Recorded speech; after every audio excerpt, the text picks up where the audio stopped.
you know? I said, you know, the better you are at that, the faster you climb the ladder, the higher you get. When you get knocked off, the fall is further and it hurts more. And I said, and by the way, everybody gets knocked off. Everybody does. And so when you hit the ground, I said, you're allowed to sit there for a second. And you say, okay, is anything broken? I know, catch your breath. I said, and then you have to stand up and you dust yourself off. And then you get back on the ladder because there is no other alternative. I mean, Well, welcome to the campus of Dunn School for the special Jurgensen Entrepreneurship event and the first live broadcast of the Whole Student Podcast. Thank you, everybody.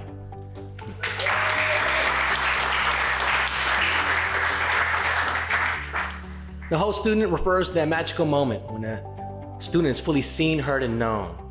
When they become recognized by their teachers, they come alive.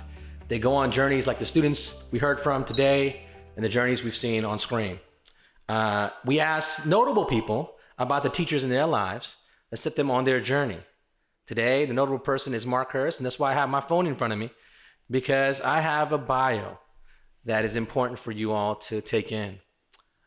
Mark certainly, first and foremost, is a father of a Dunn student. Yes. Right? Yeah.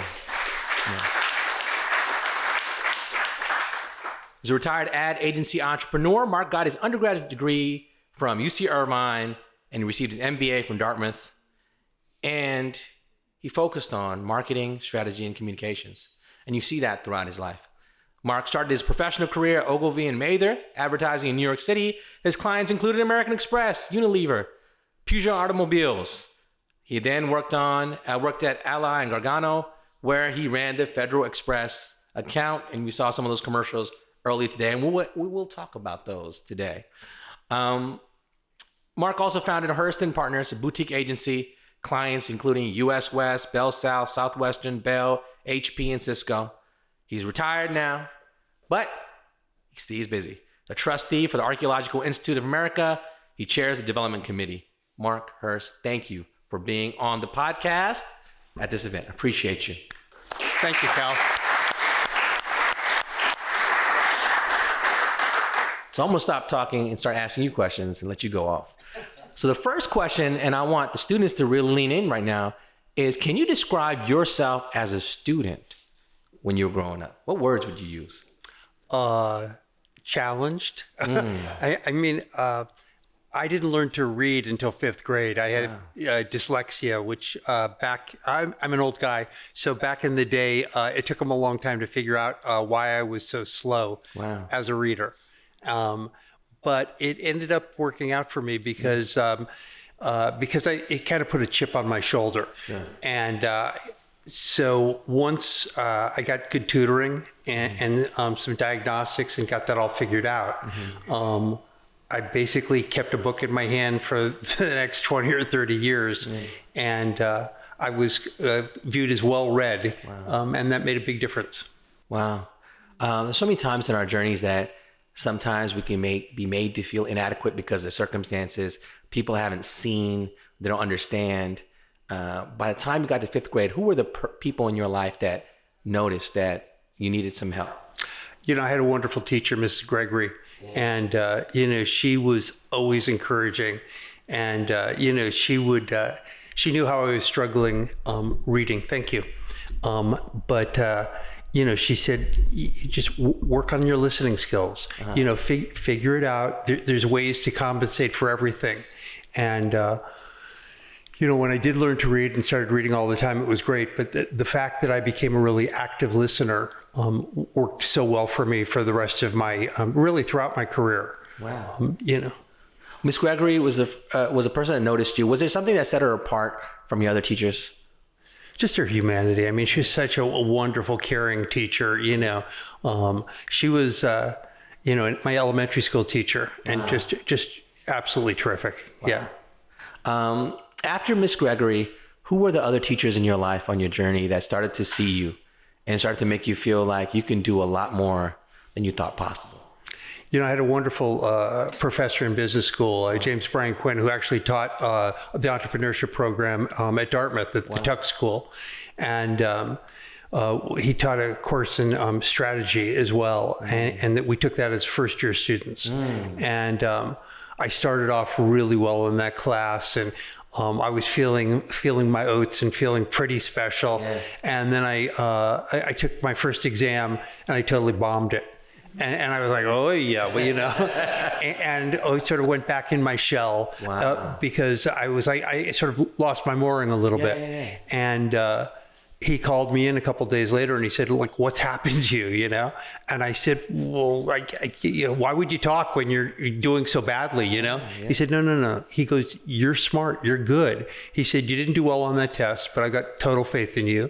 And he said, I just want you to be who you are. And that was great because, I mean, he was kind of a legendary professor in the school. And I appreciated that vote of confidence from him. That's amazing. You became an entrepreneur. You took your skills into the business world. At what point in your career did you realize that's what you wanted to do? You know, I knew early on that I wanted to do something. I always thought I had the potential to be persuasive. I thought about going into law. I actually applied to law school when I applied to business school. But I was pretty sure. I worked as a summer program in the public defender's office. I'll do it. And it was kind of heartbreaking, to tell you the truth, because you see people and they've got all kinds of problems, but the legal system isn't exactly set up to help them. And I thought that if I did that as a career, it would be kind of hard emotionally for me. And so I thought if I could do something in business, it would be more interesting. But I love the idea of trying to convince people to come around to my point of view. And that's really what advertising is about. You know, you present the world and you say, you didn't even realize you have a problem, an issue here, but I'm going to explain that to you and give you a solution and then gather up all your money. Oh, wow. Interesting.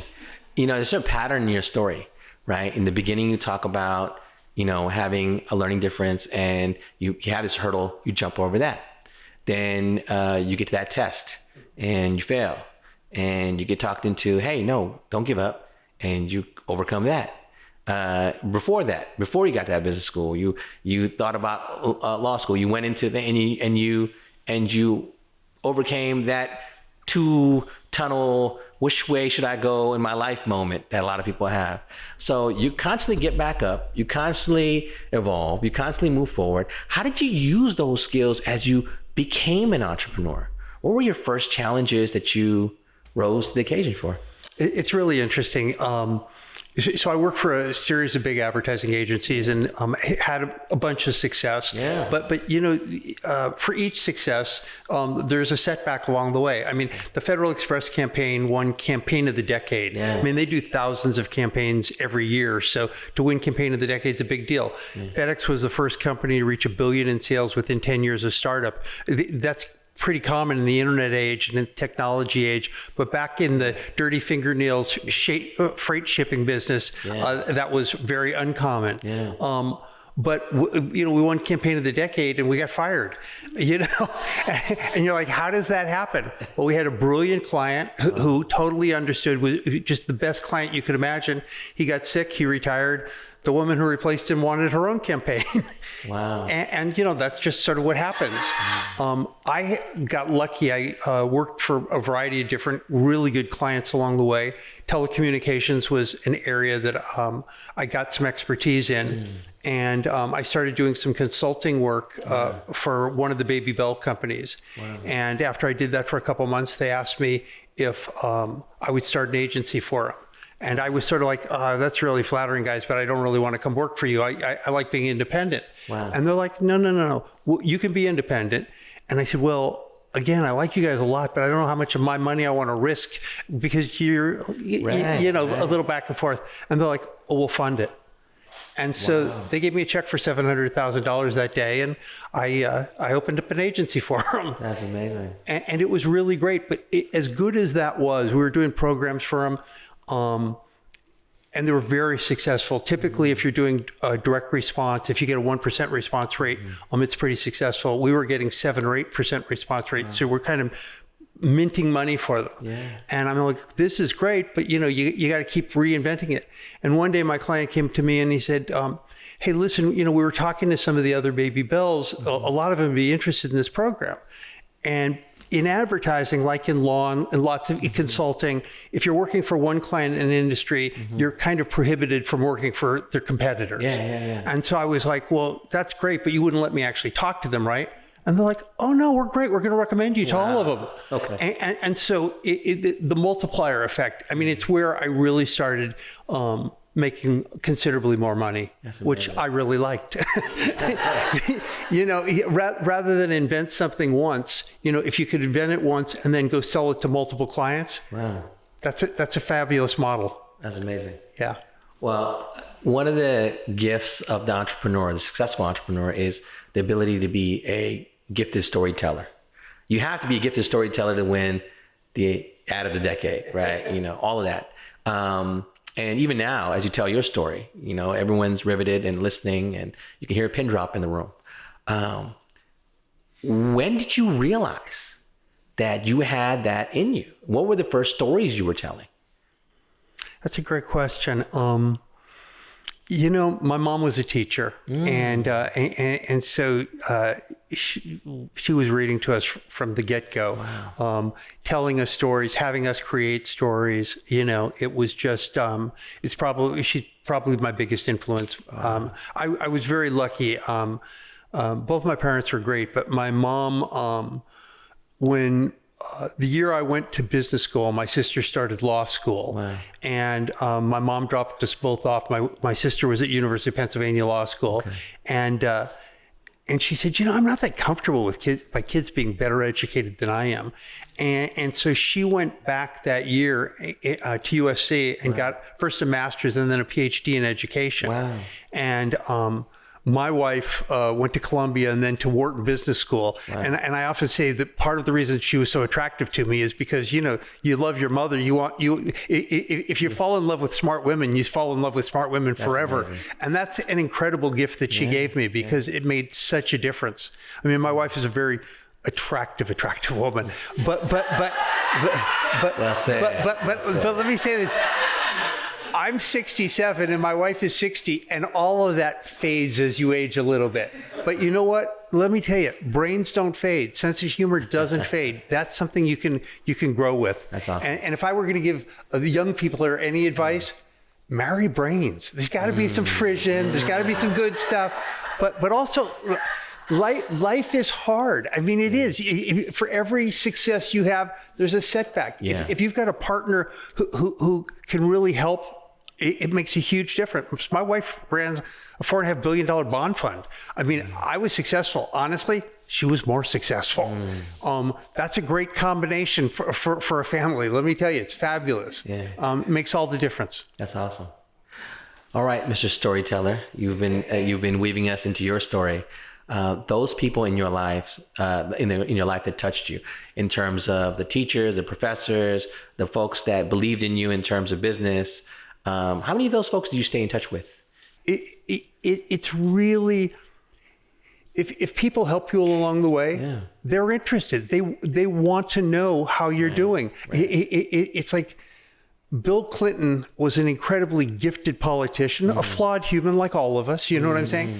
But when Clinton was in college and in law school, he kept a shoebox of every contact he ever had. And when he decided to run for governor, he recontacted all those people and asked for donations and everything else. I mean, that sort of networking is incredibly smart and important. When I didn't have any family in advertising. I didn't have anybody that I could leverage. When I went to business school, I went to the Career Center because I knew I wanted to be in advertising. So I went to the Career Center and I said, can you get me a list of the people who are all senior VPs, EVPs, presidents, founders of agencies? And they gave me a list of 30 alums. And I sent them 30 individual letters. And I said, can you guys, could I take you to lunch? You've been incredibly successful in an industry I hope to have some success in, and I'd love to hear your story and whatever lessons you have for me. And virtually all of them agreed. And I never got to pay for anybody's lunch. They took me to the nicest restaurants in New York City, the Four Seasons, Oak Room at the Plaza. But the funniest part of it was, I mean, these were really successful people, and I couldn't have been younger or dumber at the time.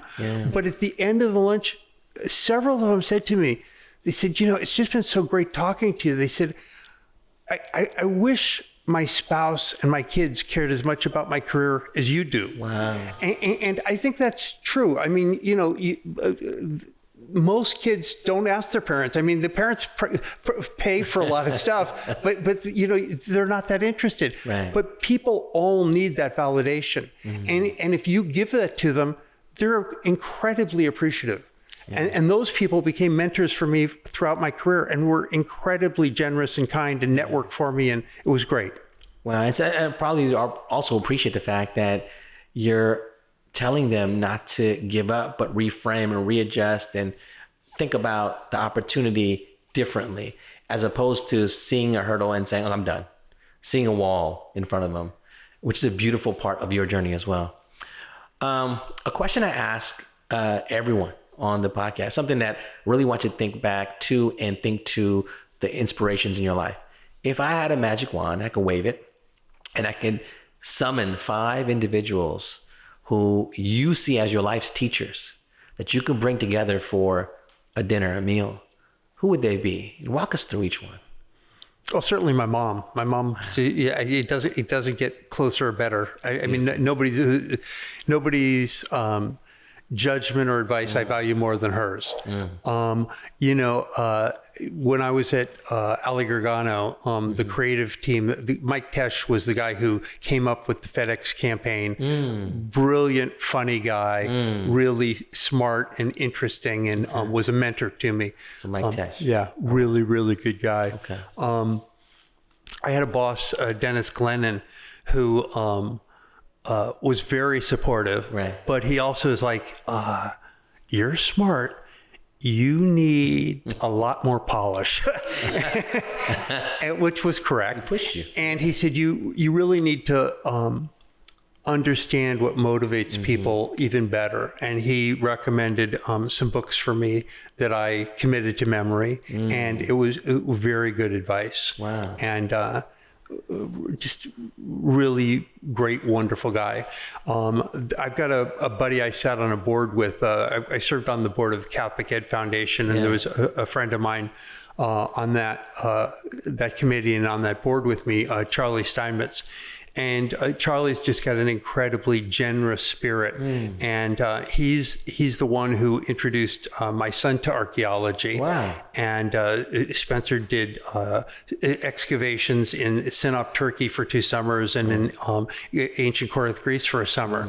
And then Charlie got me on the board for the AIA. So, I appreciate anybody who's, doing things to enrich my family's experience and mine, honestly. I mean, one of the things about being retired is, particularly when you have young children, you don't want to just be playing tennis all the time. I mean, you want to show them that you can be productive and that you've got a point of view, And so those board assignments have given real meaning to my life. I will say one other thing is like, when I was in the advertising business, one of my bosses said, you're kind of personable. You should run new business for us. And I was scared out of my mind. I was like, I can't do this. I mean, I almost got physically sick before going into these pitches, And 10 years later, the reason I'm on these boards is because I chair the development committees, because I'm considered expert at asking people for money. And I got so comfortable over time. It was not something I was good at all, but with practice and support, I got good at it. That's great. And especially for nonprofits, helping them raise money is everything.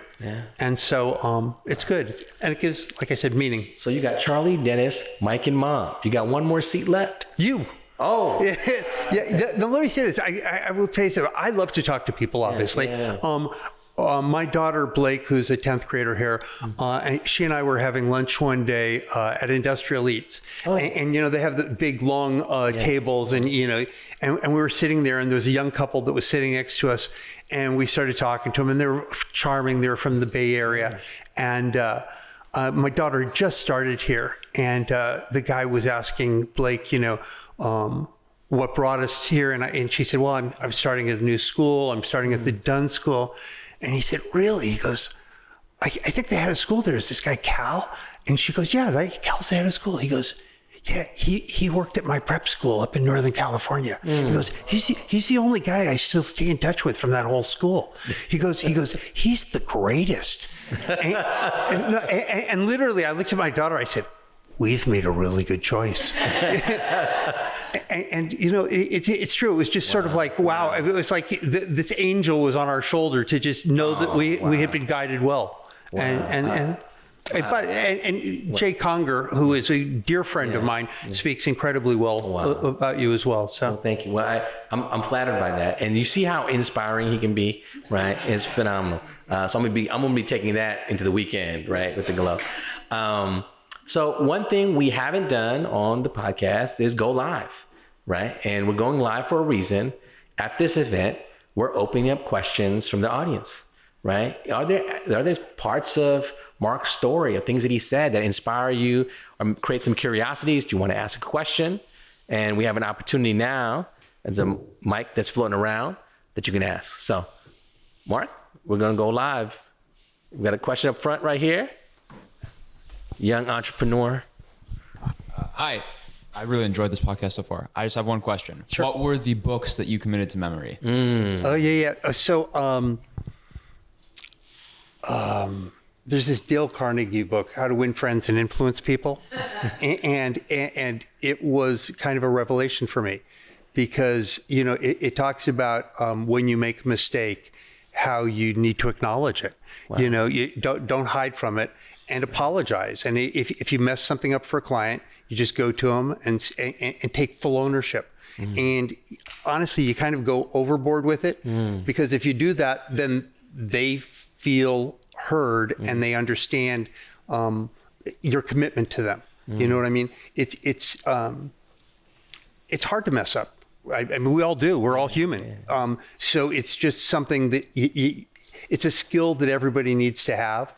But that was just one of 30 lessons, 40 lessons in that book. And when I was talking to people who wanted to get into advertising, I would tell them 2 or 3 books, and I said, it's not about reading them. I said, you kind of got to commit it to memory. If you read it with that kind of mindset, you'll do incredibly well in interviews. And people will say, for somebody outside of the business, how do you know it so well? And you just tell them, and that's impressive as hell to anybody. It just is. Wow. So, yeah. Great advice. Excellent question. Don't be shy now. There you go. So as we're pulling onto campus today, we see all of the college logos there on the walkway up. And my husband said, wouldn't it be cool to be 18 again, embarking on that part of your life and headed off to a new place with a new plan? What would you do differently if you were 18, headed off to a new place with a new plan, like a lot of the kids in this room are? I also saw all the chalk drawings of the logos for all the schools, and there's some fantastic schools. They're really all fantastic. As I say to my kids and other kids I talk to, I said, the truth of the matter is, colleges offer a wealth of opportunity, and nobody has enough time to take advantage of all of them. Wow. But, it's not about just going to Harvard or Yale or Stanford. All of these schools have amazing, amazing programs. So, what I told my son, who's now a senior in college and about to graduate and go on to a year of graduate school, is I said, try everything. I mean, just try everything. I said, it's okay to try it and say, not for me. But I said, that's what college is about. Just, the opportunity to explore new avenues that are completely new to you, Honestly, I had a blast in college. I had a blast in business school. And there's certainly times when I would love to be 18 again, especially when it's hard getting out of bed. Yeah. I don't need to do any of it over again. I like traveling with my wife right now, and the pace is a little bit slower than at 18, but it's lovely. Yeah. That's awesome. All right, back to the front. You talked a lot about your wonderful career throughout this great conversation, but I'm curious because a lot of entrepreneurs, they talk about failure and how failure drives them and how they turn failure into motivation. And I'm just curious what the biggest setback in your career was and how you moved forward from that. Failure is part of everybody's life. And I always say to my kids, there's sort of two kinds of failure. There's run-of-the-mill failure, which you just, you cope with. And then there's catastrophic failure, which takes you out of the game, which is why I tell my kids, you don't get to drink and drive. I mean, because even if you don't kill yourself, you kill somebody else and your life is kind of over. I mean, it's just, so you got to figure that out. I was doing work for a client, and I was introduced them from a previous client and who was doing some consulting for him. And we did a lot of work and they owed us a lot of money and they never paid. And it hurts. I mean, it just hurts. And I've got well connected with lawyers and everything else. And they're like, we can go get them, but this is going to cost you a lot more money. Wow. And it just is. And sometimes you write it off and you just keep moving. But it's a hiccup and it hurts. And you wonder if you can keep the lights on and, make sure everybody gets paid. I mean, as an entrepreneur, the reality is everybody gets paid before you, but when it's good, there's nothing sweeter. Wow. Yeah. How do you not dwell on it, right? Dwell on something that feels like a setback and keep it moving and keep it moving in the right direction. What is it about your training, your upbringing, intrinsic to you? Yeah, I mean, you do have sleepless nights. There's definitely hard times, and that just goes with the territory. I'm an optimistic person. I am definitely a glass half full kind of guy, not a, and I've always been that way. It's nice having lots of support from family and from friends. I talked about in business school, thinking I was pretty special in that class, only to get crushed. Right. And it meant the world to me to have a professor call me in and say, get back on the horse, do it right. And that's I tell my kids all the time, I said, people talk about climbing the ladder, a career ladder, I said, the better you are at that, the faster you climb the ladder, the higher you get. When you get knocked off, the fall is further and it hurts more. And I said, and by the way, everybody gets knocked off. Everybody does. Yeah. And so when you hit the ground, I said, you're allowed to sit there for a second. Yeah. And you say, okay, is anything broken? I know, catch your breath. I said, and then you have to stand up and you dust yourself off and then you get back on the ladder because there is no other alternative. I mean, I know, look, my wife and I have been extraordinarily lucky in so many ways, but we have friends that are smarter than us, that are honestly harder working than we are, and we're pretty hardworking. And they haven't had that success. I also know people who are smarter than us who got knocked off the ladder and they just couldn't get back on. Wow. And it's kind of heartbreaking because they're very, very talented. But you have to have that resiliency just in life because whether it's in your personal life, a relationship that goes south on you, or it's in your career, it's just going to happen. And you just got to be resilient. The resiliency mindset. Wow. Wow. Other questions from the crowd?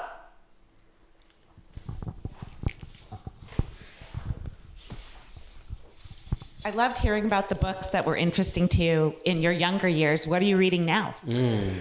I just read a book that I loved, a novel. I probably read 80% nonfiction. And there's some wonderful nonfiction, but there's a novel called Tomorrow and Tomorrow and Tomorrow. I don't know if you've heard about it. It's actually, it's a California-based author, a woman, and it's about a young boy and girl who meet. He's in the hospital. He's been in a car accident, and he's been sort of badly injured. And they start playing video games together. And they're just sort of junior high school and high school. And then she goes to MIT and he goes to Harvard, and they reconnect in Cambridge. And they're both taking video game classes, and they start a video game company, and they're successful.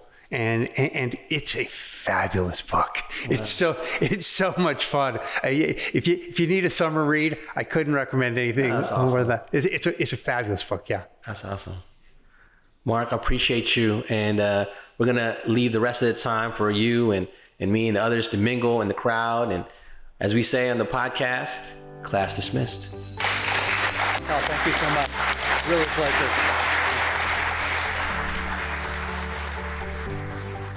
The Whole Student Podcast has been brought to you by Duncast. Produced by J.D. Scroggin, the Director of Marketing and Communication at the Dunn School, and co-produced by Brandon Scott of Comfort Food. Thank you for joining us.